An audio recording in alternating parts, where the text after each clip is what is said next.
Hello, everybody. So I'm very pleased to welcome you on these live sessions. Today, we will speak on how do I learn about AI, learn AI from 7 to 37. So I will start by sharing my screen. Here, yes, it is. And so today, this is a launch of our track, our task force about AI training and education, future of work and skills. So during all the week, you will have 5 sessions about this theme. The first one today, how do I learn about AI? Tomorrow, 2 sessions. The first one, imagine a career change or evolution in the AI domain. If you are looking for a job in AI, if you would like to know how to go through to develop your skill in the AI domain or make a career change, this is for you. The second one tomorrow, it's 1:30, and it is an inspiring keynote with François Tadei and Nathanael Ackerman about the desirable future. Then on Thursday, we have the future of work and the keynote presentation from Agoria about the study-based change. And last but not least, on Friday, the empowering next generation with AI skills. So if you are a mother, a father, if you would like to understand how your kids can be involved in the AI domain, that will be the great session for you. So today, we will speak about how do I learn about AI. Learning AI from 7 to 77. The first part will be dedicated to mapping of AI training presentation, and then a question and answer. But first, I would like to present myself. I'm Valérie Zapico. I'm the Brussels leader of the Women in Big Data organization, and I'm the founder of the Valcurrent company, a company specialized in big data development solutions, in data analytics and AI. So all this week, you will find just 2 words about the organization of this week also. You certainly, you should register on the global event link. And then each day you can receive all the information for today's session. And voilà, that's it's all. And so we are going through the dedicated session. So first, the mapping of AI trainings. Speaking about AI trainings, it's important also to understand what are the challenges behind, in fact. So I would like to mention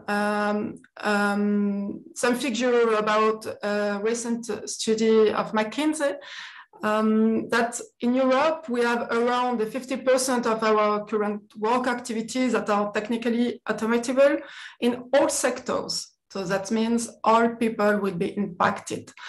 Moreover, 6 in 10 current occupation, current jobs, have more than 30% of activities that are technically automatable. So that means that the consequence for our job by 2030, that means that several jobs will disappear due to automation, due to AI, but in the same time, we have the possibility to create also new jobs. And we can make the fact that the balance can be positive. This is, and so this is a real transformation, a real challenge we have to manage. And in Belgium, by 20th. We can see your slides. Sorry? We can't see your slides. Oh, sorry. Now it's okay. Yeah. Oh, okay. Please Thank go you. on. Okay, so you will so by and so I continue. Sorry.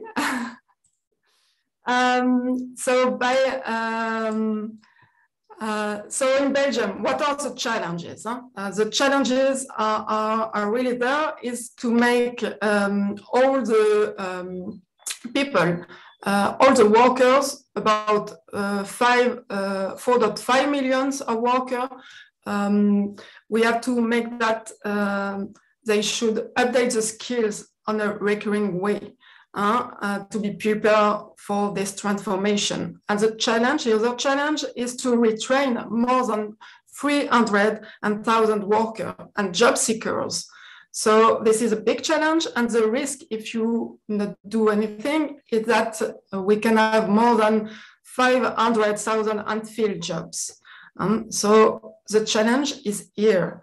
Reskill, retrain, and this exactly what we'd like to address also today is how to tackle this challenge. So the first task of our program here is to see where we are today, what are the current AI mapping, then identify the gap we have in AI training offer, support how to support the effort development of these AI trainings, and then in parallel, centralize all this information to have a single point of entry for every people. So at the end of our study, we identified around today in Belgium, around 130 trainings. These trainings are proposed by 68 organizations today. They are academic side, public and private organizations. And we estimated, it's really an estimation for today, around 300 trainees per year. So that means we have to increase this number if we would like to tackle this challenge. We decided to show you more in detail the representation for the AI mapping training. And so we start by the technical offer. So we design this mapping through the basic till the advanced level. And so you can see here that in Belgium, we have several trainings already available for the technical offer. So it can be, and we have quite well repartition between the online training or the face-to-face training, which is good for the people to have the different choice. And also we have to mention that we have also great academic masters with a good level in data science in AI in Belgium. On the other way, we decided to show you the AI training with the initiation offer and the business offer. Here you can see that on the initiation offer, you have different trainings available, mostly online, which is very good because it can be accessible for everybody easily. And on the other side, through the business side, we can see that maybe, we can have some business AI business training missings. What about this training is training that can give example about AI in business, I would say AI in industry, AI in health, AI in law analytics, etc., etc. So maybe it should be great to develop this part also in the future. But I would like to go through each type of profile to show you the training journey for each persona. So, for example, if I am a job seeker, how do I start? and what type of training can I follow, finally? So maybe I should start by discover online courses to understand a little bit more what is AI, to maybe the basic one.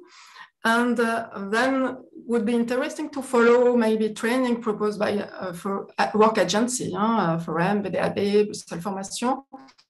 And also maybe the next step will be to have a first experience through an internship, or maybe get more knowledge through another cursus, maybe through alternative coding school.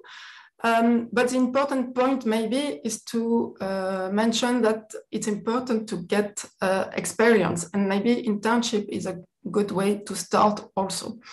And then in the continue learning in your company, if you have the possibility, but it will be mandatory, I think, for the next years, but also following online courses already available to do this.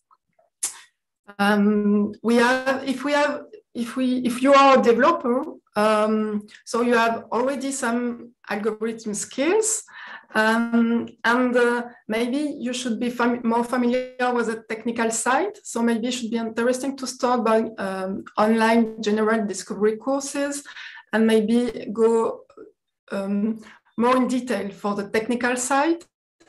And maybe for specific trainings on AI, data science, and machine learning online or face-to-face proposed by different organizations in Belgium. And maybe directly try to start working in the big data domain, or maybe try to get an internship specifically about this domain and continue learning. It's a long way, and you will be included in a team. You will not be alone as an AI developer if you want to be like this. So then at the end, you can participate on the development of AI project within a global team. Then if you're a manager, a C-level, so anyway, you should start by understand what is AI and how AI is managed in industry, in your domain maybe. So start by online discovery courses, and then online training also in the business domain. And maybe it should be interesting also to follow some AI training in ethics, and also AI seminars on different business cases to have a clear view on what AI is going on. And then you can maybe decide also to follow an executive certificate in AI in Belgium proposed by different universities here. And then after different steps, you can act really as a driver to develop an AI project in your company. And if you are a student, what can be interesting for you is that, of course, when you're at school, you're looking for some information, maybe coding interesting you, computer science. So maybe you should be interested by starting, maybe you think about alternative coding school. So this can be a start, and then you can choose to specialize yourself with a master in data science, or maybe a master in AI. So that would be a second step if you want to get your master in this domain. And of course, what is also very important, as the previous persona we see, is that start to gain experience, and internship is the best way to start to gain experience. So you can start as a junior data scientist in different company, and then you can continually learn about AI during your career, but also you can choose you can make the choice to specialize yourself in following training or certificate in Belgium also. At the end, if you are a mother or father, would be great for you if you would like your kids to be initiated to the AI. Today in Belgium, we have several organizations proposing some trainings from from coding session from school holidays. So it's just a first step to jump in. It's about more understand what is AI, to be initiated about through different games, and then you can register for different coding sessions. It's really funny for the kids, and boy or girl, and this is really interesting for them. And I remind you that on Friday we will have a session dedicated with the people coming from the different organizations, and we will talk about this. At the end, what can be the areas of improvement in Belgium for the AI trainings? Following our study, it should be interesting to find a way to promote AI trainings resources to raise awareness to citizens. That's really maybe the way we have to find is there, and maybe also develop AI trainings for young and the next generation. Because maybe we have a gap between the girl and boy and the student. Our young, can follow some coding school in holidays, but it's not easy, and we don't have enough. In fact, it's not easy to manage this with the different organization today. So that will be interesting to develop some AI courses also for our next generation. And also for industry, what can be interesting also is to improve reskilling in companies. Today, of course, companies understand that it's very important to reskill people, but today there is maybe not the right way, or maybe they are looking for some help. So there is a way we have to improve in this, and then also develop AI training for business side in industry, also in AI strategy for C-level, and maybe also develop no-code local tools trainings for people in order to make better the transformation, the reskilling for all people and the retrain for all workers. And at the end, it's also to gain experience.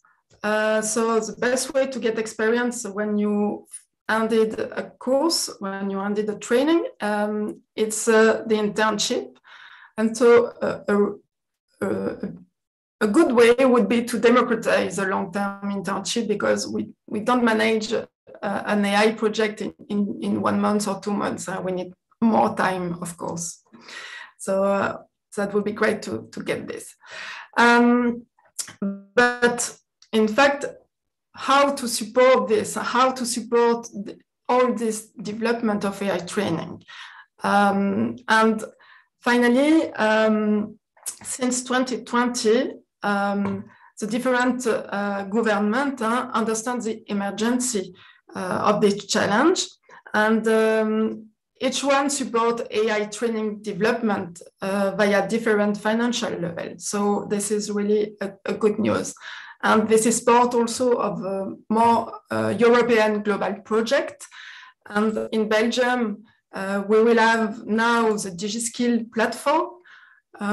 So DigiSkill platform will be the single point of entry where you can find all the different training for digital, but also for AI. So by the end of the month, all the AI training will be also put in this uploaded in this platform, and so you could find also all the information through this platform.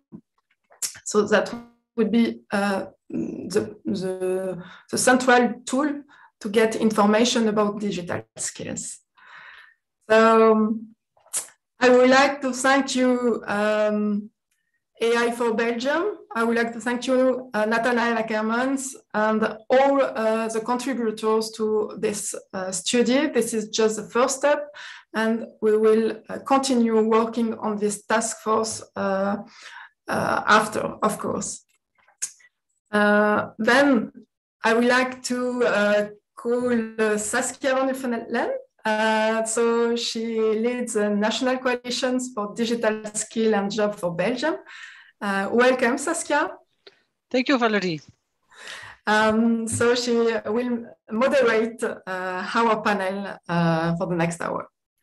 Great, thanks for that introduction. And may I ask my colleagues on the panel to show a little bit of their image in real life. Thank you, Raphael. Welcome, Sidi, Frédéric. I still see Valerie. I love yourself, but if the organization could maybe show all the faces of the panelists, that would be great. And more easy for the people to follow, I think.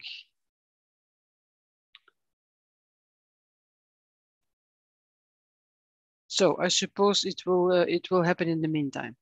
Ladies and gentlemen, after this fantastic introduction, Valerie, you gave us a lot of subjects to discuss about, but obviously you can imagine that we are prepared to answer. And let's maybe do a round table. And I propose that everybody presents themselves. I do not have them in image or alphabetic order, so I take my lists. Raphael, maybe you can present yourself first. Of course, thank you, and thank you for having me here. I'm an alumnus of one of the things that came in the slides. I studied the Master of AI a long time ago. And this is something most people don't know. The master is about 2 decades old. These things are actually not that new. Other than that, I have done a couple things. I was actually director of the postgraduate in AI, where Johan Lux. I don't know whether we're still waiting for him, but he will normally arrive. All right. Where he was actually, I was very honored to have him as one of my professors in the postgrad. But what I do these days is I'm one of the coordinators at VIA. VIA stands for Flemish AI Academy. It's the institute in Flanders for lifelong learning in AI. It's a cooperation between all the 18 higher education establishments in Flanders. And I'm also the director of EURAIO. EURAIO is the European Responsible AI Office. It's a center where we match the expertise in what you might call the wise implementation of AI with people that do dicey implementations of AI and are in need of helping them, making sure it's all ethical and legal and unbiased, etc. Which is really important, and it's a big subject of the discussion of AI, not of the panel of today, but not less important. I think even we will come back at the end. There is a panel of it about trustworthy of AI and an assessment tool tomorrow. So thank you, Raphael. Sidi, if you unmute, yes, great. Yeah. Thank you for the presentation and for the invitation. So I am Sidi Ahmed Mahmoudi. I am associate professor at the computer science department from the Faculty of Engineering at UMass. And I have some teaching activities about teaching artificial intelligence basics, where I am more focused on machine and deep learning, where the idea is to show how to learn from data to generate some efficient model. And I am also interested with the management of data, because to do good artificial and efficient artificial intelligence, we have to manage several kinds of data. That's why we need big data. So these are the main research activities on which I am working, and I am also teaching this kind of activities. And for research, I am also mostly interested during the last year for explainable artificial intelligence, which is very important actually, and also edge artificial intelligence in order to embed AI model on embedded resources. And with this, I am also participating on the certificate of AI at UMOS that for which we have several participants. So we have some PhD student, postdoc, master student, and also some people that come from external companies. So we have a large public for this certificate. So that was my presentation. Thank you again. Thank you, Sidi, and looking forward to the discussion because you mentioned at the end something about certificates, which is certainly one of the elements that we can elaborate on. Giovanni. Hello, everyone. I'm Giovanni Briganti. I lead the AI for Health group at AI for Belgium. I'm a medical doctor practicing psychiatry in Brussels, but I also studied at Polytechnic School to complete my education. I did a PhD in Bayesian artificial intelligence in the medical sciences, specifically to model mental disorders. So I wish I had this webinar a decade ago when I started my journey into medicine. I had to learn data science myself because the training in the medical sciences is very, very poor. But nowadays I'm SCD, part of the academic family at UMOS, Faculty of Engineering and Faculty of Medicine, and ULB, University of Brussels, School of Medicine, where I teach both to engineers and doctors. To engineers, topics such as probability, statistics, applied mathematics, and to medical doctors, medical informatics, artificial intelligence, biostatistics, and machine learning. Yeah, I'm kind of interested in the topic of education. It is one of the main axes of the AI for Health working group. And I'm very glad to announce today that UMOS and ULB will be co-organizing a certificate in artificial intelligence in healthcare, which will start in September 2022, with the participation of experts from all other universities in Belgium. This certificate will cover all the topics that are necessary for healthcare professionals and people interested in health to get a sense of what AI is and digital health and how to apply it. So yeah, very interesting to be part of today's talk. Okay, thank you. It's the first presentation when I hear engineers and doctors in the same sentence. So looking forward to your, this is what we have called for years, the business to IT alignment, maybe. It's becoming concrete. Frederick, some international brains which will support us in the discussion. Please present yourself. Hi, good afternoon. Thank you, Valerie, for the nice presentation, and thank you for the invitation to this panel. I'm very happy to be here. So as Saskia just said, I'm the non-Belgian outlier in this panel. So I'm a research director at INRIA, which is a French institute in digital science and applied mathematics. And I'm heading a team working on some specific aspect of AI and machine learning, specifically topological and geometric approaches for AI. And if I'm here today is rather than because I'm also the head of the Data AI Institute. So Data AI is a French institute. And in fact, this is an institute of the Université Paris-Saclay. So this is the largest institute for AI and data science in France. And it is in charge of all the aspects related to AI for the Université Paris-Saclay. So which means that we are in charge of research, industrial partnership, but also something we are working a lot on it now, training and teaching. So we are currently having many activities to organize and structure the training and teaching in AI in Université Paris-Saclay in coordination also with some other center in France. Okay, thank you. I will certainly do also some brain picking about policy making, governmental decision, focus on AI in France versus Belgium could maybe be inspiring. And then normally, Valerie, correct me if I'm wrong, but I don't see Johan Lux online or? No, it's not here for the moment. Okay, no problem. If he joins, then give me a small sign, and then we'll. So let's go to the subject of the discussion. So for the people who are listening, do not hesitate to put any questions in the chat.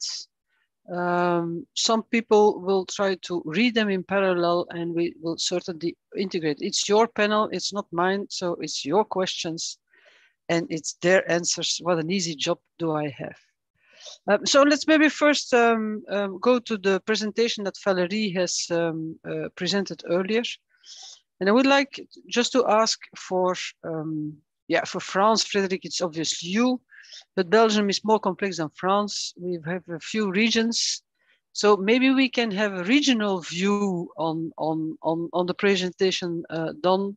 I know we have at least Flanders, we have Brussels / Wallonia, a little bit in combination.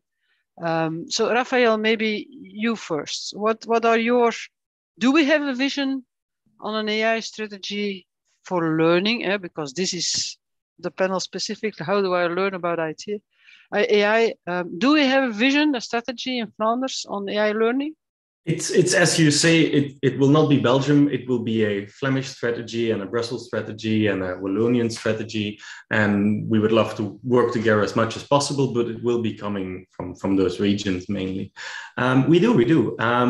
In Flanders, it's all collected in VIA, which has all of the university colleges in Flanders that in there have their people that connect with them, have a network with all of the expertise in AI in their institutions, and they try to connect that to people that want to learn about AI, specifically then not the traditional students. So there it's really about people that are past their bachelor, past their master, that are working.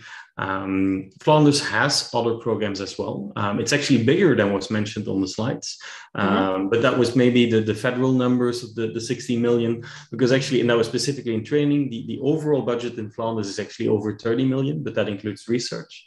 And one of the things that Flanders is really investing in is to valorize that research. And I think that's then one of the things that VIA does specifically, that's to look at all the expertise we have, which is really great, but the link to people that need to learn about it still can be better, and we hope to make an improvement there.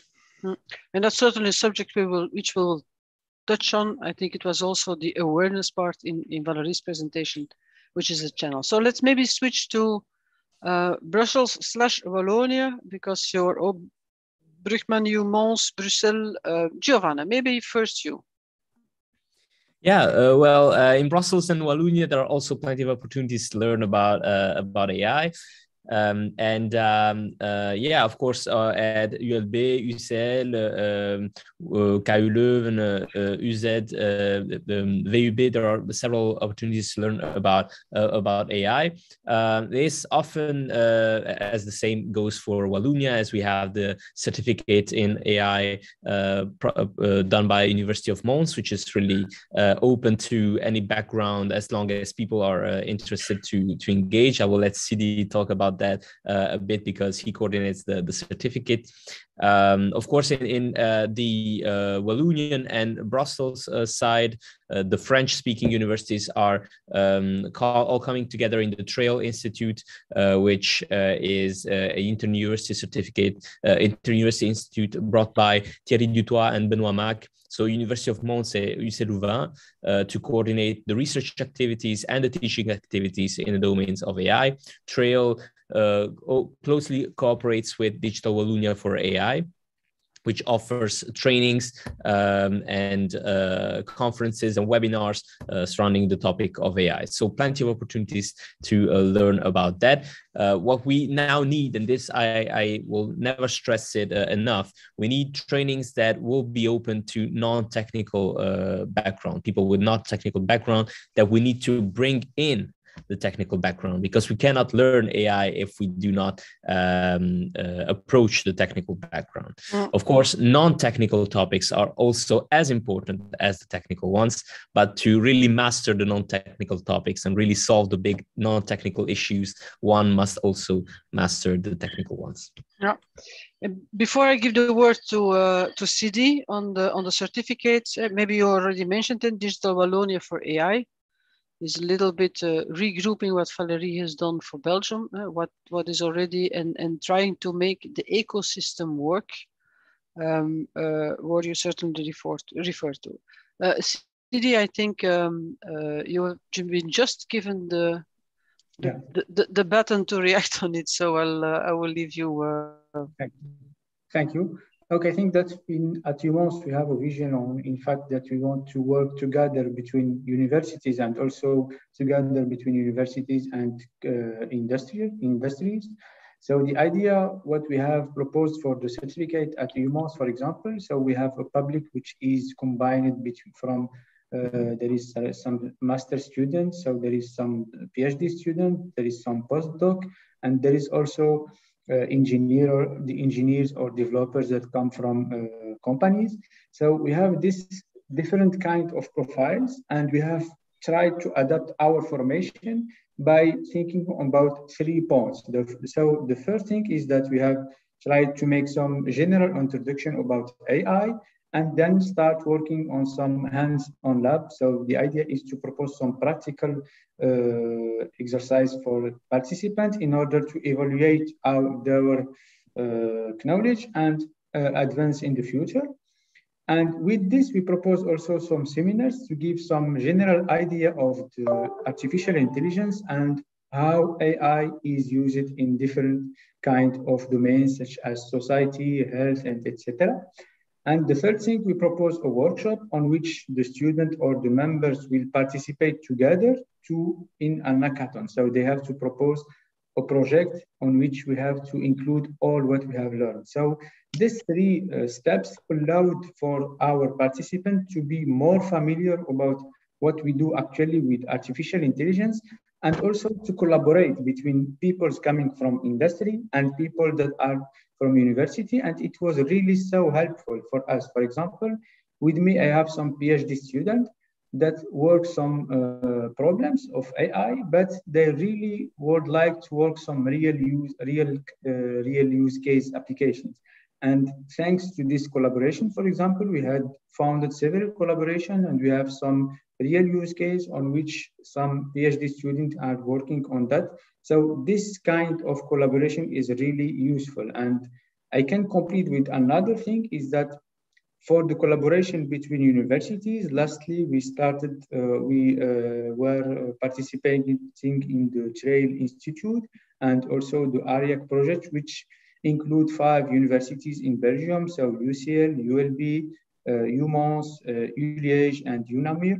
So we have about 40 or 50 PhD students that are working on AI subjects.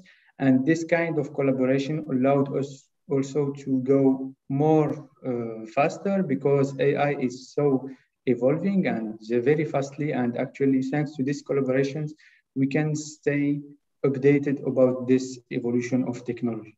Yeah, this is our vision actually for UMOS. Very specific and very interesting and very specific. So I do repeat, this panel has been registered. So if you didn't heard the first names or abbreviations from the first time, do not hesitate to look to it. I just got a question, being for a few years active in the industry myself. You mentioned that there is a relationship between the engineers and the education. Yeah. Are that engineers who are still at work, or is that a separate track? It's still at work. Some engineers still at work. Yeah. So it can be used as a kind of reskilling alternative track for people in the organizations. Yes. Okay. Yeah. So we'll certainly come back to that. Now, Frédéric, Cédric, let's go to Frédéric. Let's go to France. You have heard a lot of regional experiences and initiatives. Anything additional you can share from good practices from France?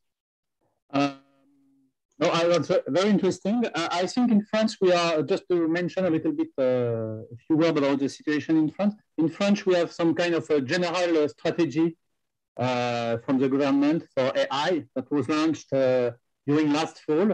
And one of the main topic in this strategy is scaling up of AI teaching. So we already have a lot of teaching, training, AI training tracks and teaching courses. For example, talking about Université Paris-Saclay, we have something like more than 500 teaching units in AI and applications of AI that are organized in something like around 70 tracks. So the big challenge in France right now is to structure all this in order to be able to scale up and increase a lot the number of trained experts in AI, but also to acculturate non-AI experts. So I would say the report and the situation in France is quite similar to what was presented by Valérie. And at the moment, we are all trying to figure out how to address all the challenges we are in front of. Yeah, so there is nothing new. However, the focus on scaling up training, we have a little bit the same challenge in Belgium. A lot of great initiatives, but a lot of small great initiatives. So how can we make them bigger? We will certainly come back on that one. Now that brings me to a next subject, is about the size of the opportunity. I'm an optimist. I'm tested negative, but in most of the sense, I'm still positive. How can we accelerate the opportunity? Like Valérie has mentioned, we have got in Belgium more than 541,000 people open vacancies where we do not even have the people for in 2030. We will need people with the right competences, and for AI, it is about machine learning, it's about algorithms, about data science, it's about AI basics or developed. Now, how can we accelerate it? Because the industry will not necessarily wait until all diplomas have been reached in universities. So maybe a little bit a penny for your thoughts. Rafael, I'll start with you again. And then next time you will be the last one, promised. Okay, no, thank you. We must indeed, and I think what we're doing today is already great. And we must, because it's kind of like Hilde Krevits says, Minister of Education in Flanders, these must be the learning 20s. We must invest in this, we must scale this up. And I think I'd like to say two things about this. One is we must go over all the spectra. We in part already saw this in the slides. Giovanni also said this already. We must go over the spectrum of the sectors, but we also must go over the spectrum of the organizational roles. There are decision makers, and those must learn certain things about AI. They're not necessarily technical. And then there are implementers. Those are mainly technical things, but absolutely not exclusively technical things. And then there are the users, and we must make sure that there are programs for all of them. That is one thing, that is to make sure that there is the offer. But it's not always clear that there is a need. And there what we must do is we must articulate the need. The issue that there is that very often saying, do you need AI is like saying 30 years ago, do you need a computer or do you need internet? And the answer is, I wouldn't know what for, so no, but yes, they do. And the way that we are now trying to do this in VIA is we're going to articulate it by asking first, what are the activities that people do in their daily lives, in their job, in their organizations? And then you can go to a second step, which is, what AI did you use already? And you can't say it that way, of course, but it comes down to you do research on how they implemented AI. And then finally you ask why. And that explains what they know, what their skills are, what the availability of experts is to them that made them make these implementation decisions. And I think if we can have that conversation with as many people as possible, and then make sure that we fill all the gaps in the offer, we can hopefully accelerate. Okay, thank you. Maybe Giovanni, a little bit. So Raphael pointed out how can we make a progress depending on the maturity level of organizations. But I can tell you, we are already short in AI people today. So it's not a question. So how can we make the good answer to the offer and the demand, speeding up, creating the right AI competences to support the industry today? That's a really interesting question. So one must ask oneself, why are we in a shortage right now? And to me, one of the main answers is because the traditional pathway to becoming an AI scientist is you do IT or mathematics or physics. So one technical hard science bachelor's degree or engineering at university, and then you move on to the industry. So it takes 5 years. And you often take care of one specific sector. And yeah, this way we'll never have enough AI scientists to build that gap. So Belgium is doing something that I consider to be great. There are many formations, many certificates and so on that can take care, as Valerie showed us, they can take care of people that have been doing business for a while and they want to learn about that. But do these training take everything that is needed to build an AI scientist? Of course, sometimes this may not be the case because some trainings may be very specific to one sector, or they may cover some specific set of tools. But I also can tell you that not every AI scientist will be what it takes to cover every possible AI job. In a great part of cases, an AI scientist cannot even understand the domain and the sector, and therefore cannot find the accurate methods to answer the question. And so we see this with engineering students, for instance, that come from a very mathematical background, or mathematical students that come from a very sciencey background. And so the key is crossing over skills, right? But the question is, and some think we cannot do that, crossover skills, but I believe we do. We are able to do it. Is crossing over skills from people that do not belong in the classic technical background. And for years, I have been told that, for instance, medical doctors or healthcare professionals cannot learn AI. So I took the risk, and we did at ULB the very first comprehensive course that takes medical students in the final stage of their education from probability theory to machine learning, right? And we have been doing that for 5 years now at ULB, and we are able to actually train medical students to understand what AI is.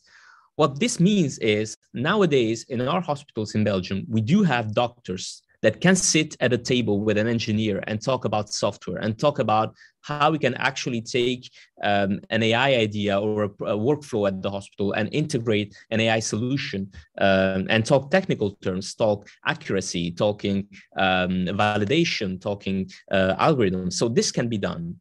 So one of the main ideas that I will provide today as a solution to your question, Saskia, is that we need to increase increase the offering of pathways within non-AI based backgrounds, so that every possible student in Belgium in the university and para-university settings can, if they want, learn about AI. And so this is what we are doing at ULB and UMONS, and this is what everyone should do, in my opinion, offer the possibility. And outside university, of course, AI for Belgium, for me, is the right organization to promote and support all the regional initiatives in promoting and educating people, because then with our network, we can practically scale up, and we can succeed in the challenge. We can do it. We have the necessary expertise and competencies and the right people motivated to do it.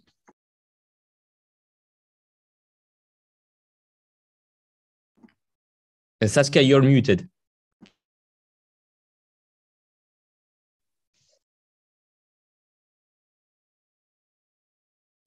So, Frederick, I was saying let's go back to Paris. No, you can go back to France. It does not necessarily have to be Paris.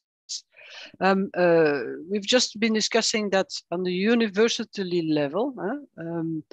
It was a very good idea to include all different curriculum, and everybody needs to get one flavor of AI. But we've seen in the presentation of Valérie also a lot of alternative training sessions and skilling sessions about AI initiatives starting up at all levels, basic for kids or more senior or an expert level. How does that ecosystem evolves in France? Is it also limited to the, I would say, classical education organizations, or is there also an alternative education ecosystem? I think that we are in a stage where we are building a little bit this alternative ecosystem. There are a few initiatives that are going in the same direction as what Giovanni just mentioned, for example. And but we are working. I also think that we need, in some sense, to cover the whole spectrum. If because for sure we need more expert and very good expert in AI. But as you said, we cannot train an expert in AI from nothing to be ready in the next coming months. So we can play a little bit by attracting students from different tracks to AI and increase the number of trained students. But training an expert in AI takes some time. I think it's the same for doctors. You cannot make a doctor in a few months. So you need some time. So that's one thing we can increase a little bit. But I think there is also a real need in acculturation in AI and more less expert skills in AI that are needed by people from a diverse field and domain, for example, in medicine and health, and etc. And so what we are working on at Paris-Saclay, I'm always talking about Paris-Saclay because this is a place I know, is really to create some kind of cross-disciplinary teaching unit where that people can use to train at different levels and get some knowledge of AI. Because for sure, I think a doctor does not need to be a deep expert in software development related to AI or in very subtle machine learning technique. The important thing, as Giovanni said, is that probably a doctor needs to be able to talk the same language as engineers or data scientists to be able to work together. I don't think it would be a good idea to try to train doctors to become software developers and vice versa. So what we are really trying to do is to structure some teaching offer that is open to all students at all levels and from all domains to become more or less expert in AI, or at least to have the necessary expertise to use AI in their domain. And I think also another point where there is is to, what we are also doing is to work with companies who also have some ideas about their need in AI, and they also need to train. So this is a bit outside from university, but one way also to have some AI expert is to train people who are already outside from the university, who are already workers, but that need to be retrained and to have some increased skills in some aspect of AI to be able to become AI experts or have the necessary knowledge in AI. So I would say I think the view is quite similar to the one you have in Belgium. But that brings a very good link. It's the link between university and the industry.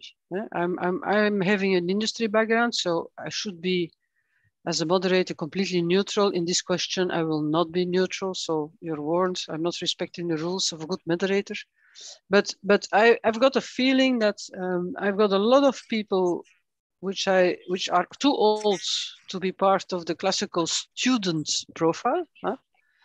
but who have a certain business experience or in data or in a very specific sector. And that knowledge is for me worth a lot. So, but they do not speak necessarily the AI language. So you're almost coming all from the education, the classical education sector, a university or whatever. What can I do with my great people in order to make them ready with the right competences to still be active in the employment markets tomorrow, and in this subject with the necessarily AI competences? Maybe Giovanni first, because you're nodding very actively. Yeah, sorry about the very active nodding, but yeah, that is what happens, right? And so you may have very motivated, active people in your company that want to upskill, and they know how to deal with a project, and they know that they have the domain specific knowledge, whatever the domain is. Well, you need to start at the basics, right? And to speak the knowledge, to speak the language, one must learn the terms and the vocabulary. And the vocabulary starts with data science. And so we are talking about, so in my experience, to professional audiences, it takes 20 to 30 hours introductory data science courses to bring them back from decades of having a career without worrying about data science courses and so on. So most often you need to start back with high school math, and afterwards you move on to more probability statistics, basic statistics, inferential statistics, then modeling, and then you get to machine learning.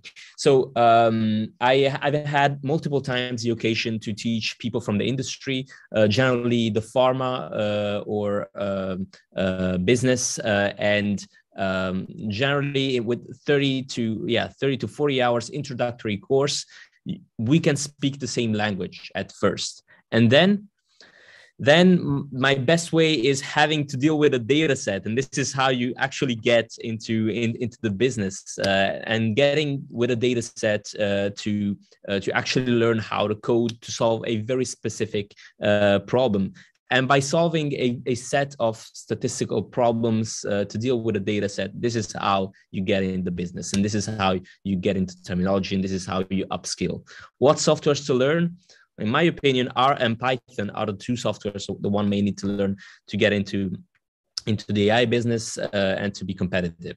So this is my key messages: an introductory terminology course with basic concepts from high school math to probability theory to statistical inference to machine learning. Then having a concrete data set and being able to solve specific problems in learning how to learn, because all the answers are up there in Stack Overflow. All the answers are in specific courses, codes, people that actually solve problems. And AI is 50% you need to learn the basics, and 50% you need to learn how to learn off the web. And I myself do it all the time. So yeah. Lifelong learning, even for you, Giovanni. So, Sidi, Giovanni refers to, there is some I can send my people to external training. Would it be a wise idea to organize it internal to my organization? And how would you handle that? Now you are muted, Sidi. Sorry. I think it's a very good solution, but the main issue in our case is to find the good formation or the appropriate formation depending on the company requirement. For example, what are the requirements for doing this formation, and also the background of the engineers and the researchers that want to do this formation. Because AI is very large and has so evolved since the 30 or 40 years ago. And for each internal or external training, it would be better to take into account the AI background of the people. What do they know? what are their knowledge? Have they some idea about the classical artificial intelligence, which was based on the rules, or they have some ideas about the process of machine learning, and they want to be more focused on deep learning, for example? This is the kind of background analysis which we think that it is very important before trying to select some external or internal training. And we have also to focus some questions about the objective and the employee, how to say, objective. So what is the objective that the company want to have after this training? Yeah. And to define these objectives, I think that there is 2 or 3 questions. The first one is what kind of data we are generally managing, because the development of AI models depend on the type of data, and also what kind of applications are there. Are there some applications that require a big certification? For example, for medical application, we need some certification. So we have to use some explainable artificial intelligence that allows to certificate the use of each algorithm. For example, if we have a model that allows us to say that we have some pathology for this patient, we have to be able to see why we have detected this pathology for this image. So this is the important thing for explainability. And also, if we have some applications, for example, for video surveillance, and we want to embed our models on some small embedded resources, so we have to be more interested about the size of model. Is it possible to embed this size of model on some small resources? So for that, there is other techniques that allow to optimize and compress deep learning model, for example. So this is my idea. So the idea is to analyze the background, the objectives, and define the appropriate formation. Yeah.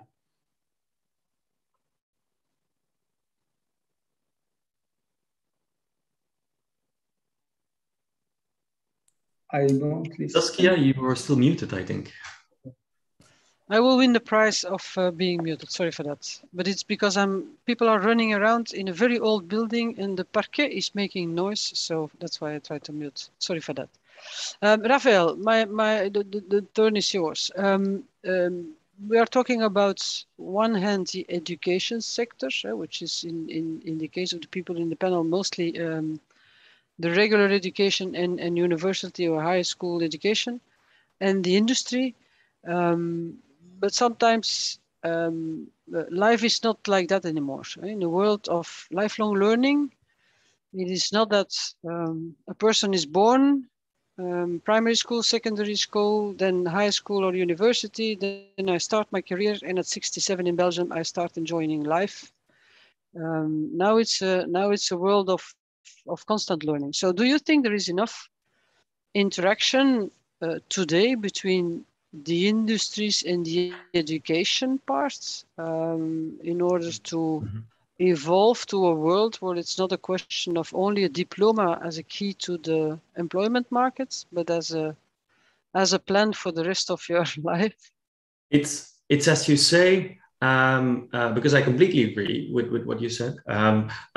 No, absolutely. We need to have more effort on reskilling people, and it will indeed no longer be this idea of I study for 25 years and then I work for 40 years and then I retire. That's gone. The world is changing way too fast, and that maybe also brings us to there must be more interaction between the world of education and everything else. Maybe to add to that is, and because many things that have been said actually already linked to this is, there is the development of AI, and then there is the implementation. Oh, I have a thing that I will be logged out, but I assume you can still hear me? Yeah, I can still hear you. Okay, well then... no excuse to not finalize your statement. I'll continue. Yeah, so there is the development, but there's also the maintenance, the implementation. And there, it's very important something where I actually disagree with some of the things that have been said, that we learn everyone a very, very high level working of AI. So I don't agree, unfortunately, with that we should start with the calculus and with programming 101, etc. That's not exactly how it has been said, but I do agree that we should learn everyone Python, because everyone should have a very rough understanding of how programming works without the nitty gritty, and that's Python and R indeed. And there we need that because, I'm sorry, I'm losing my words with all of these pop-ups, etc. This is very important because the implementation of AI is not the job of an AI engineer. And this is very counterintuitive. If you want to go towards those smaller models, something which is sometimes called small data, what you need field expertise. It's the director of the hospital that will tell you what the input and the output data is and what is relevant so that you can minimize your neural network. And it's not the engineer who will tell the director because he doesn't know which variables in the blood are important to this disease. And there we really need more interaction, which again leads us to, as you said, no longer studying, working, retiring, but continuously being up to date with a very, very high level working of all these new AI techniques. May I then ask a question? And Frederic, I will come back to France afterwards because I think it's in France differently. So put me back in representing the industry in this call. Not correct, Valérie, but don't say it to the rest of the organization. In Belgium, we've got some stage. Me as an entrepreneur, it gives me a lot of efforts and maybe not a lot of experience to win by the stagiaires. A period too short to really include them in a project. In France, they have a possibility to have an internship, which can take 1 year, and I think you can add 1 year to it. If I have somebody in my organization within 2 years, then I can really include them in a project. Is that something where you all from the education part are thinking about to evolve in that sense? Because one of the remarks was also in the chat, is I have a lot of experience, but I'm missing a little bit of concrete projects. I've got AI data experience, but I'm not having the practical experience. How can we link those two worlds in Belgium, Raphael? That is a very interesting question. Thank you. Again, we must, and we do have some ideas there. There are a lot of stages, a lot of internships in more applied programs. For example, a Bachelor of Applied IT. And there, those institutes are constantly searching for organizations to put these students in. And something that people often don't realize is that it's, as Giovanni said, it's all on Stack Overflow, etc. To make an AI implementation goes very quick. For example, when I worked together with Johan Lux, we asked second-year students, make a deep fake of us. Here's a camera, here's a computer with a big graphics card. You don't even know what an autoencoder is. You don't know all of the math behind it, but this is the Stack Overflow page. Figure it out, you know programming. And it took them 2 hours to do that, not even knowing how it works. So just to kind of give you a feel of technically minded people can do a lot, but they indeed need that connection, for example, by internship, to actually valorize what is possible with AI. And Frederic, is it different in France? Do you there have a better connection with the industry? I think the situation has evolved a lot during the last year. So there are a lot of internships. So many students are doing their internship in companies. In general, at the level of master, an internship might be between 4 and 6 months. So 4 months might look a little bit short. 6 months is more decent. It's still short. It's so better at least. But the idea is that internships are also very important in the sense that in general, the student also brings some knowledge to the company. Yeah. And that what we have more and more, and which is more and more easy for students in France now, is to have a 1 year cut in their studies, which is called année de césure in French. I don't know the English word, which is dedicated, which is a 1 year stop in the study during the university years, where the student can go to a long internship in companies. So it can get some and this can be done at all levels. It can be done at the master level. So, but it can also be done more and more often at the level of PhD too. So I think these mechanisms are very important to increase the relationships and the connection between training universities and companies, because I think there is another aspect.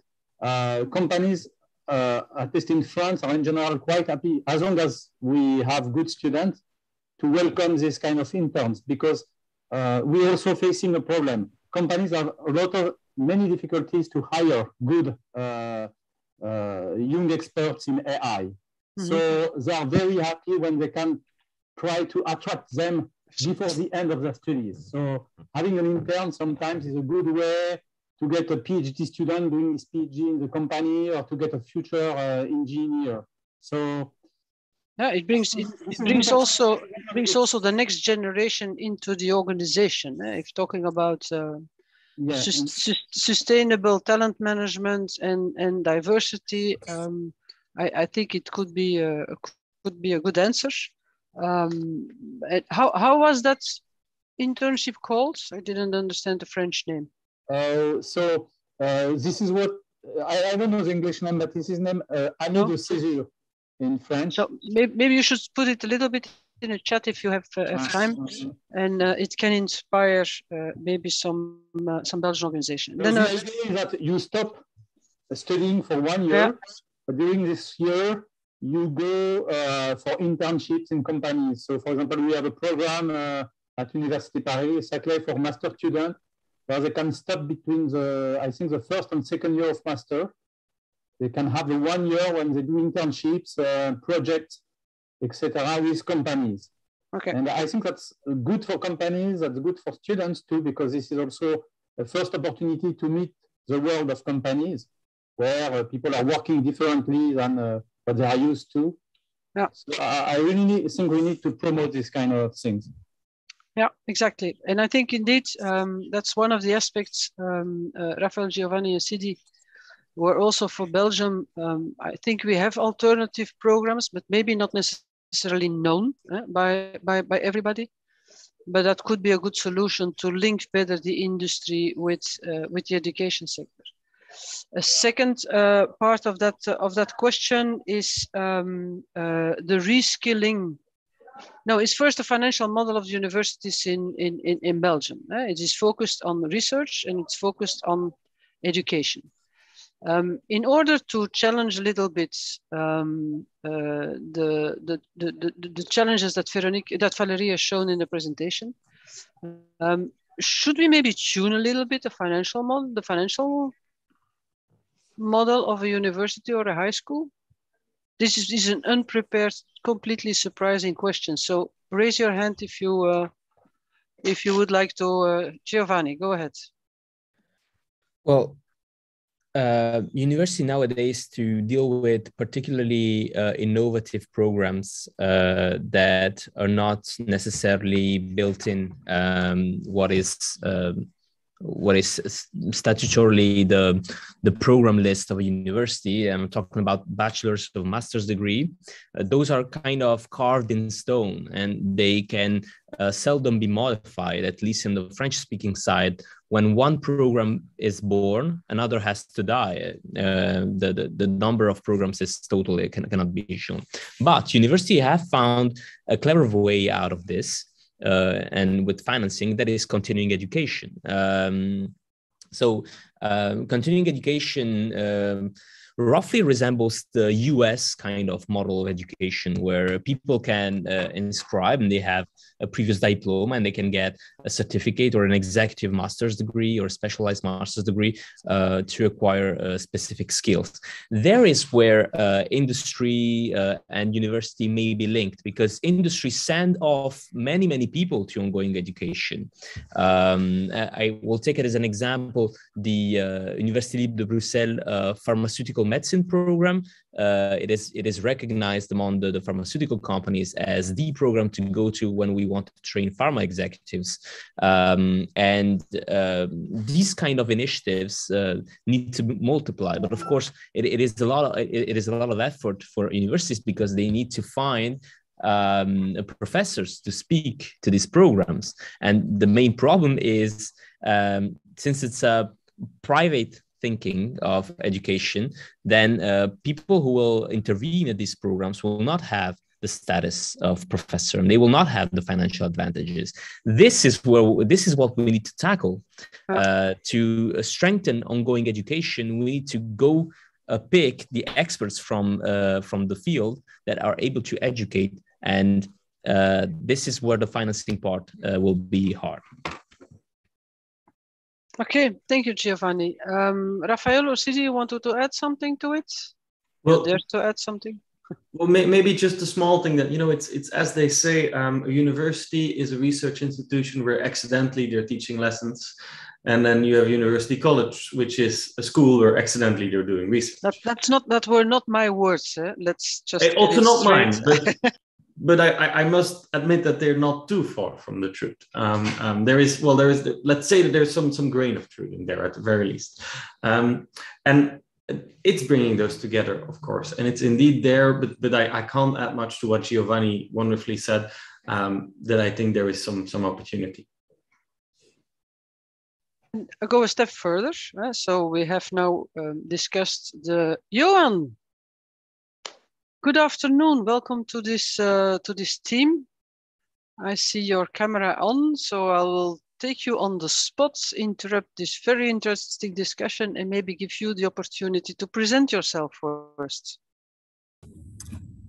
Was this to me? Sorry, my audio was not yet. Yeah, Johan, it was to you. Yeah, I just saw your camera popping up, so give you 2 seconds to present yourself. Thank you, and apologies. I had a hospital appointment, so I couldn't join earlier. So I'm Johan Luc. Sorry. I started my interest for AI started when I was 12 years old, so in '92 as a kid, coding around. I didn't understand anything that I did because I liked the mathematical background. Anyway, the passion stayed, and so now I had at AI Lab the lifelong learning activities on one hand, and on the other hand, I lead an applied research team. Voilà. So thank you, and hope everything went well before this call. But it's a very good next step. So we have been discussing a little bit the relationship between the industries and the AI education sector. But then it brings me to AI and the general public. Valerie has been talking about the DigiSkills Belgium platform, which is a little bit a baby that I'm creating because I wanted to create a last mile between the citizen who wants to develop herself or himself and the offer which is available in the ecosystem, classical education or alternative education. So there are different challenges in that one, and one is also been touched in the presentation by Valerie, is how can we raise awareness? How can we sensibilize the citizen that AI is essential for everybody, that my coffee machine, my car, not yet my kids, but almost, are based on somewhere some algorithms or somewhere some AI. So maybe as you're fresh in the room, Johan, maybe you can just some thoughts on how can we increase the awareness, how can we increase the sensibilization of all citizens about not what media is doing, the negative aspects of AI. When it goes wrong, then we read a lot, and it's always the fault of AI. But also the positive aspects. We've been discussing on health, we've been discussing on some objects. So a little bit your reflections. Wow, I'm thrown in the wild. So I agree, there is a lot of work to do, but I think it's broader than AI, as we all know. It's it's actually, if you look at the skills of the future, there is a need for computational thinking and so on, but definitely also for more soft skills. And I think this is what makes AI or teaching or learning about AI very interesting, is that you need both to be critical minded and creative at the same time. So to see the opportunities and have a positive view on it, but on the other hand, also be critical minded and be careful of the potential harmful effect. I'm a slow thinker, so take your time. We still have a moment. You will not be freed up about next questions, Johan. Do not worry. But I will go to somebody you know, Raphael. Raphael, is there a problem? Should we work on the awareness? Is that whose responsibility is that? Because I will give you just a small of my frustrations. I've done a full analysis of all the plan de relances that we have created in Belgium, Flemish, Brussels, Wallonia, federal, all of them. And I looked up on what is the budget invested in sensibilization of the citizens to skilling, upskilling, and reskilling. So let's limit it to AI in this. And the total budget is €0. So what can we do in order to get some more attention, some more priority in that aspect? Yes. Well, I wouldn't dare to point fingers and say who is responsible. But what I can do is agree with the problem and elaborate a bit. There is luckily something going on. There is what is it, 1-2 million a year? I think 1 million a year that goes to VIA, for example. So there is some investment. You might, of course, say that's not specifically reskilling. It's more generally lifelong learning. But there is indeed a problem, not just in what people must have as skills, as knowledge, but also the perception, because there is a perception that it's mainly about creation of AI, and that is wrong. It's also very much about management of AI. We will in the future not all be AI engineers, but we will all use AI. So all of us will in some manner manage AI. It could be your personal Siri. That is very, very limited management or non-existent management. But it could also be the chatbot or the expertise NLP thing of the organization. And in order for that to remain relevant to the organization, it needs some management. So we will all be AI managers, and some of us will be AI engineers. And sometimes I have the experience that people around me say we should invest more in having AI engineers. And I agree, but I think that's just a very small part of the story. And then there is the perspective problem that we think this is scary to invest in this because we will all lose our jobs. And I don't want to say that this will not create massive problems. It will create massive problems. Many people that will have studied for years to become a certain someone will see that thing doesn't exist anymore, and the quantities needed to have everyone with that degree get into that. So it will create massive problems, and we shouldn't lie about that. But that doesn't mean, pardon me, that is the biggest part. Because a bigger part there is actually not job loss, but task shift. All of us will continue to have jobs, and the names of the jobs will change, and the task set of what a doctor does or what a nurse does or what a lawyer does will not be the same 50 years from now. But an equal amount of people will still be doing something. So that perspective and that elaboration also on not developing that management is, I think, something we should indeed invest more in.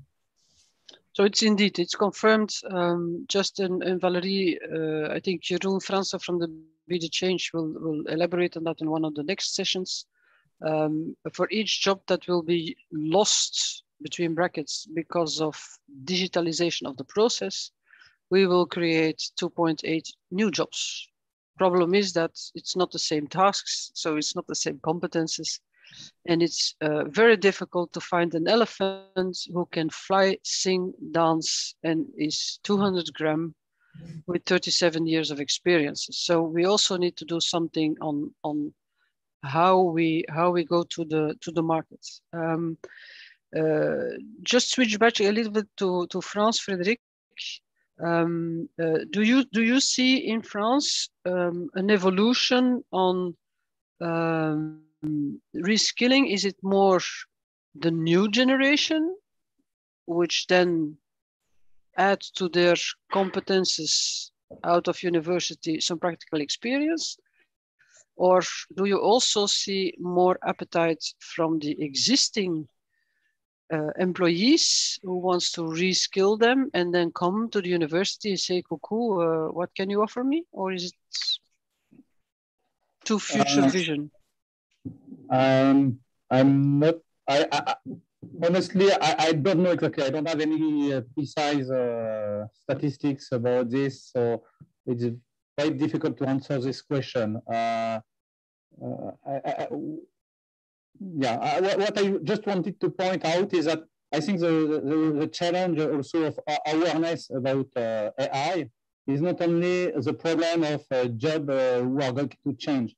I think it's also the problem of for all citizens to have the keys to understand what is the potential of AI, what are the limitations of AI, because I think one of the future challenges we are going to face is acceptance of AI in our society.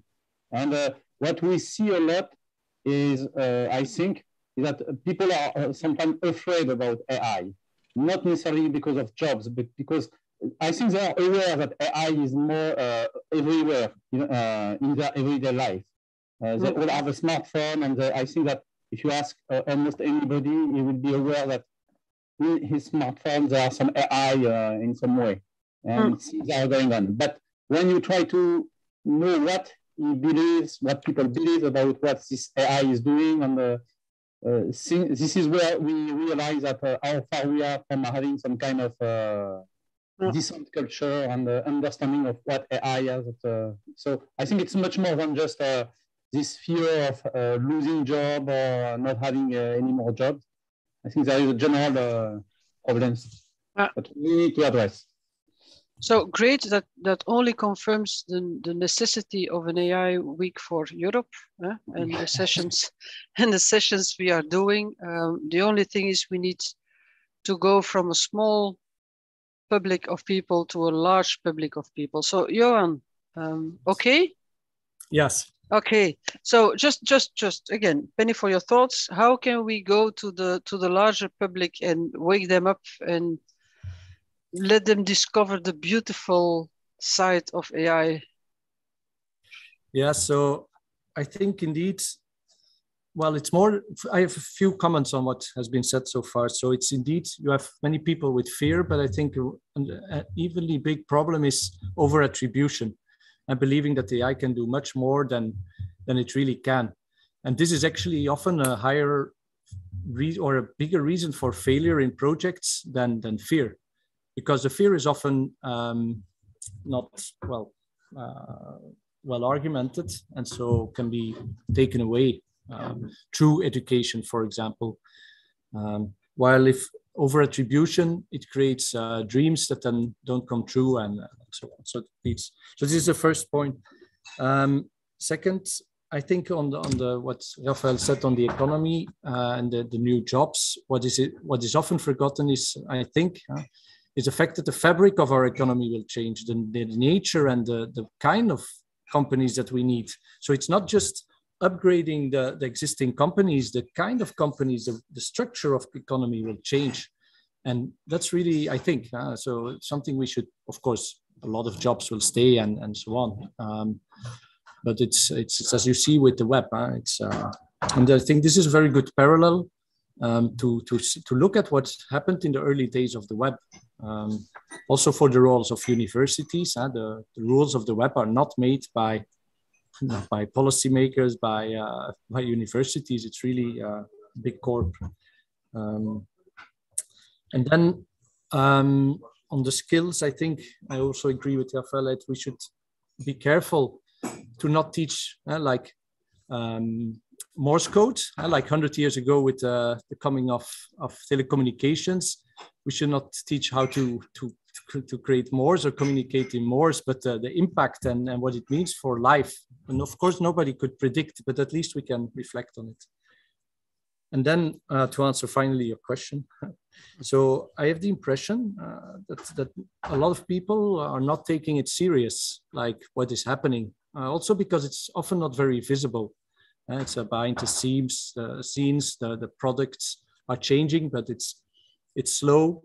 And suddenly it's there. It's like in social media. And the problem is that we're moving actually quite fast, but many people are making decisions without even knowing what AI is. So policymakers making laws without having any course on AI, or CEOs creating AI plans without knowing what AI is, and so on and so on. I think there is just a massive need, and we're not doing the work. So in that question, and I will not comment on the point you're making on competences, policymakers and competences. At the other hand, you all are working in university organizations. You see a lot of call for funding.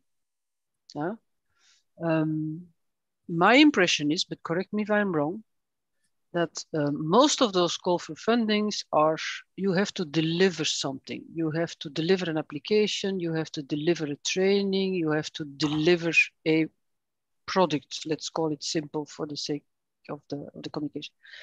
Do you see funding also on tackling the problem we are discussing, on how can we get a right, in Dutch they say beeldvorming, a right appreciation of AI, the good size, the link to the purpose, the center of the world, or is that something we should influence in order to have more call requests for proposals in that sense? Frédéric, maybe you have a vision on France, and then for the other ones for Belgium or / Europe.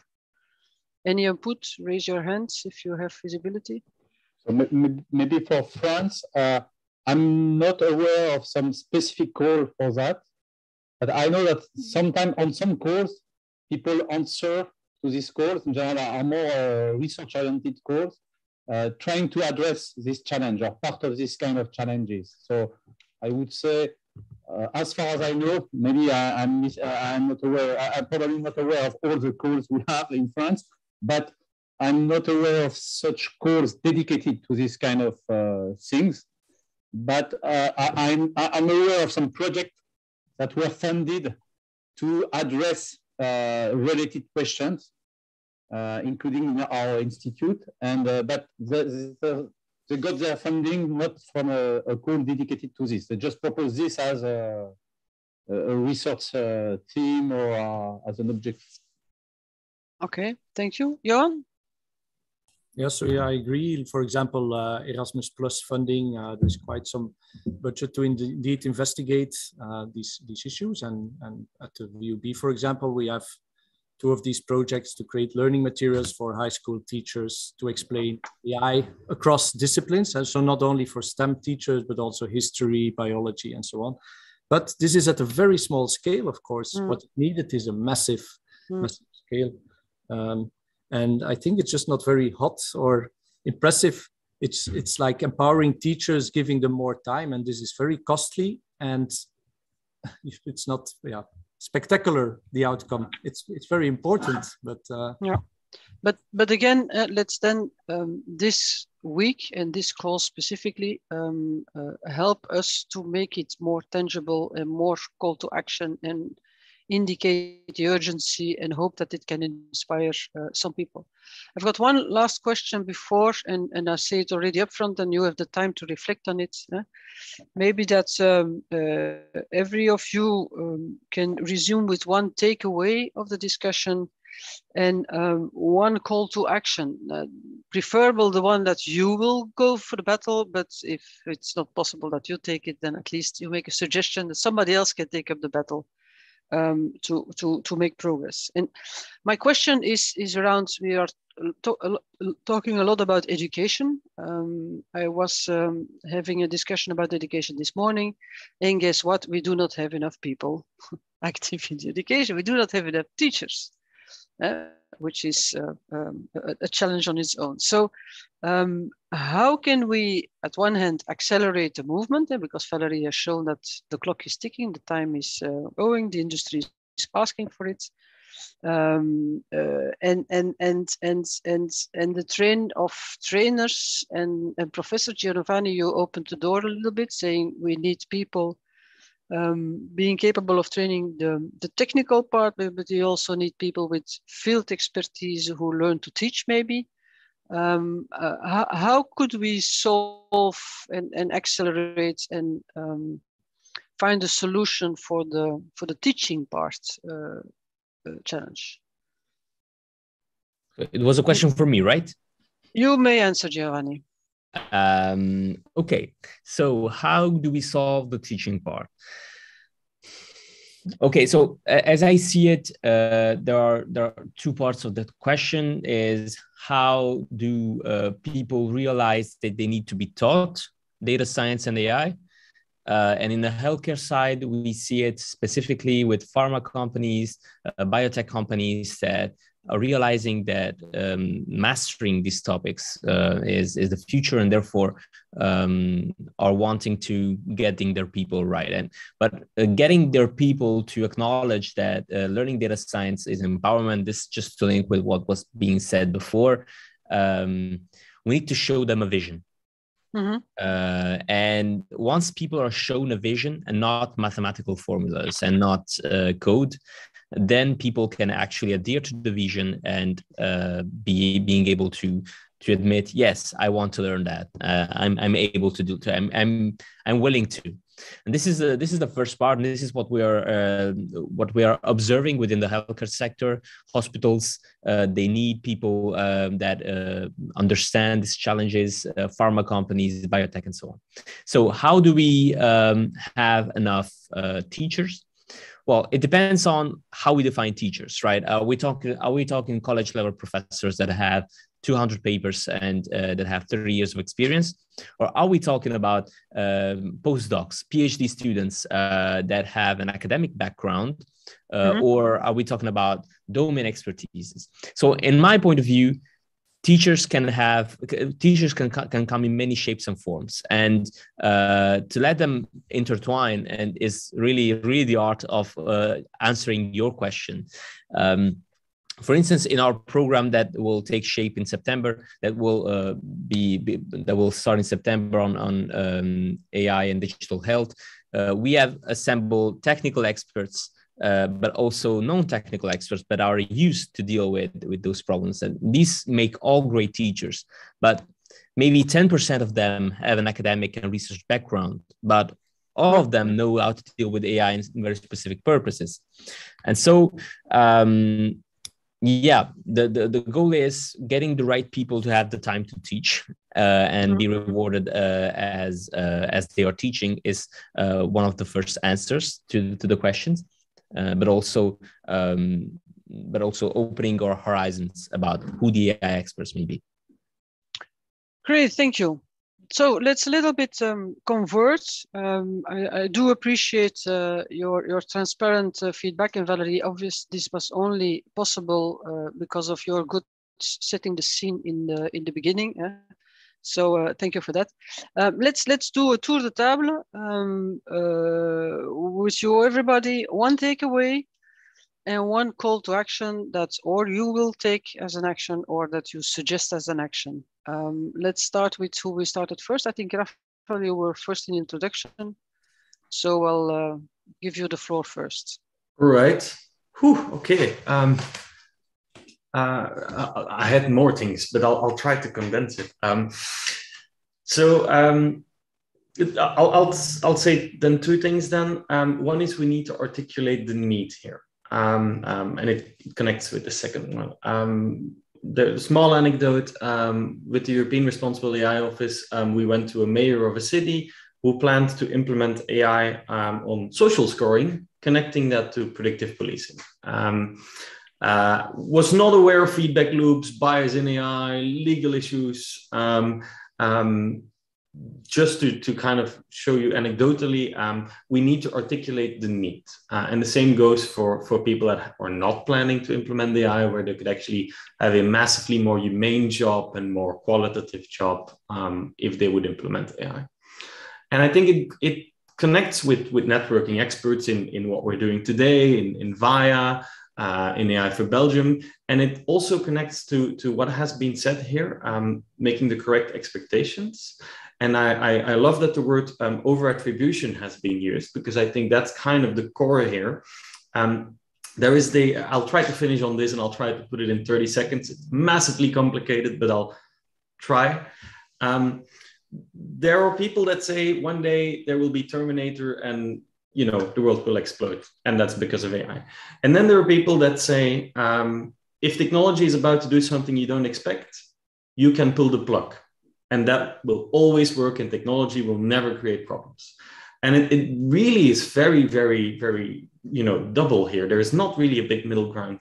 And it's because a lot of people don't understand that AI is, you might say, autistic. It does what you ask. And usually we're not very good at asking what we want. Amazon asked its system, please look at who we hired in the past, and then tell us, based on that being good candidates, who is a good person, that probably will do a good job for us today if we hire them, to which the system obviously replied, men, because only men used to be in IT. So the problem, and this is worse than the Terminator story, is that AI will always exactly do as you ask. It's very dangerous.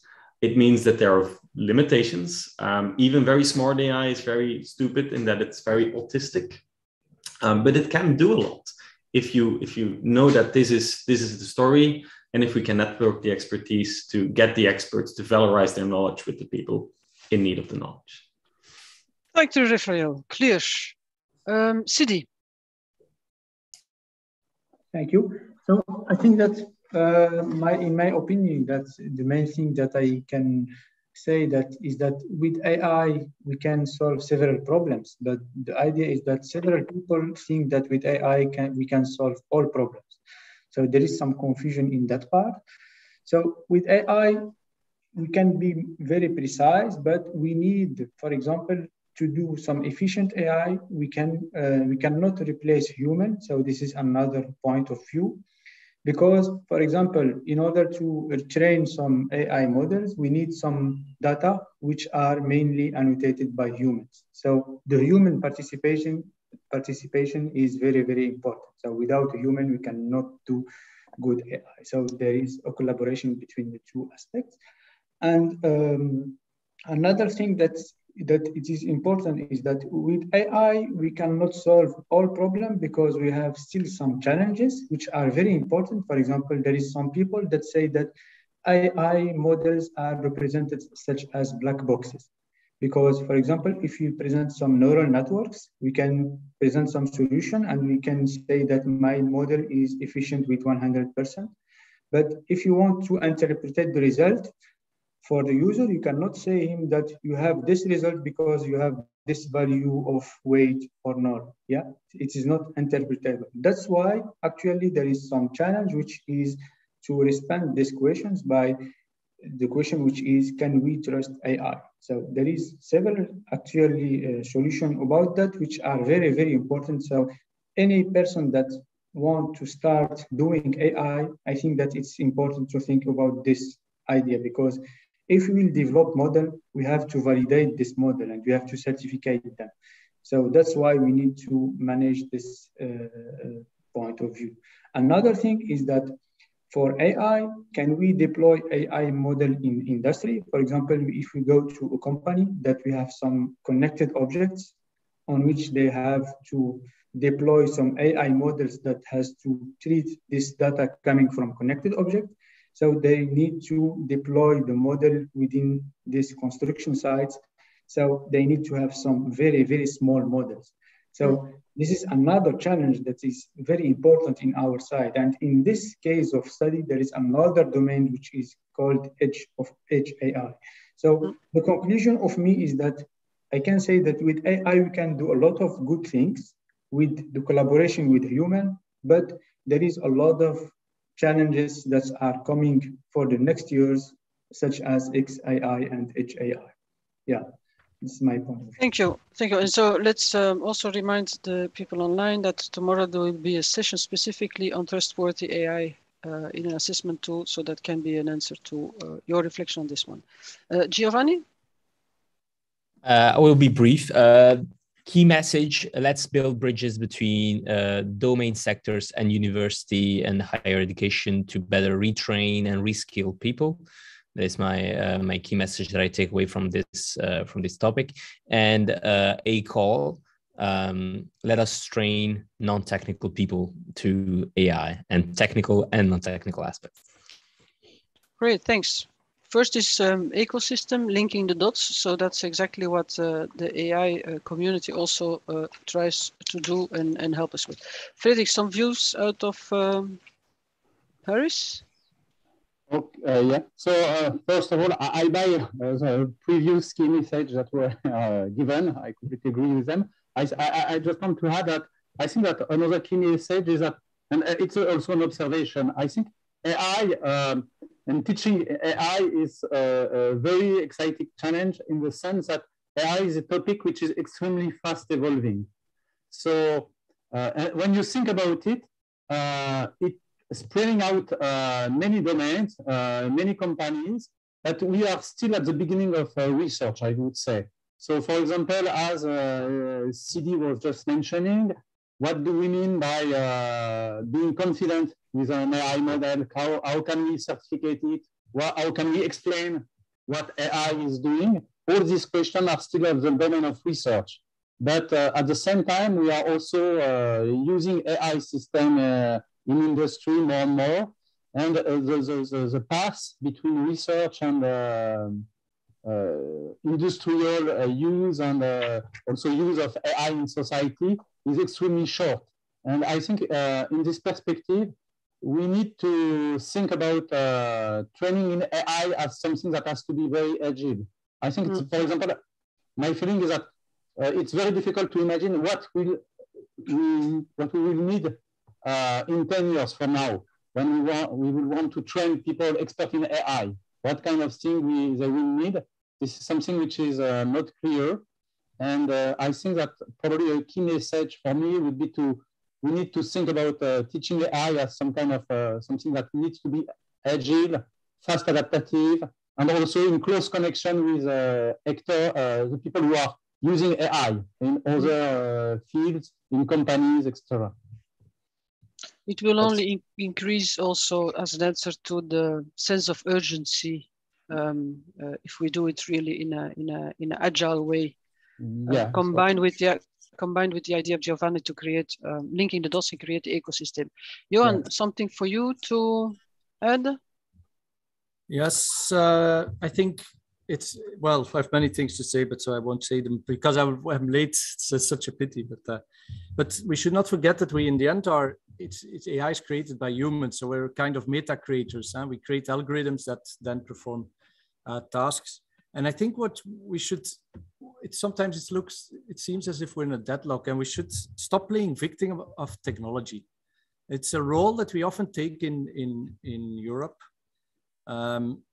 We pretend as if we're a victim and we're helpless, and we should do the opposite, like take the future in our hands as a human, as a society, and start a real debate and see how we want to use this technology. And I think it's related to teaching, because it's